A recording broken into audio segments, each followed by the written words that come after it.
তাই প্রবাসীদেরকে আমি স্বাগত জানাচ্ছি আমার পক্ষ থেকে আর বিশেষ করে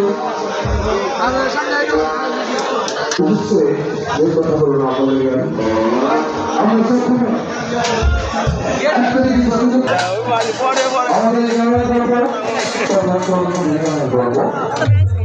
আমাদের ভাই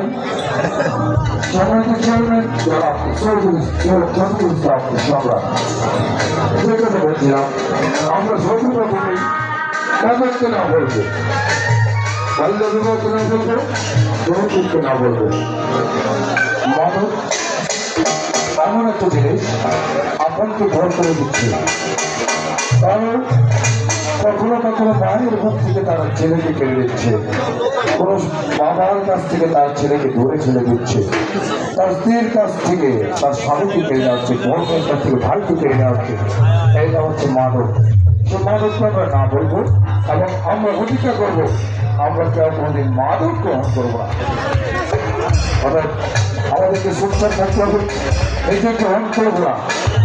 অন্যকে গ্রহণ করতে দেবো না আমাদের সবসময় একই স্লোগান থাকবে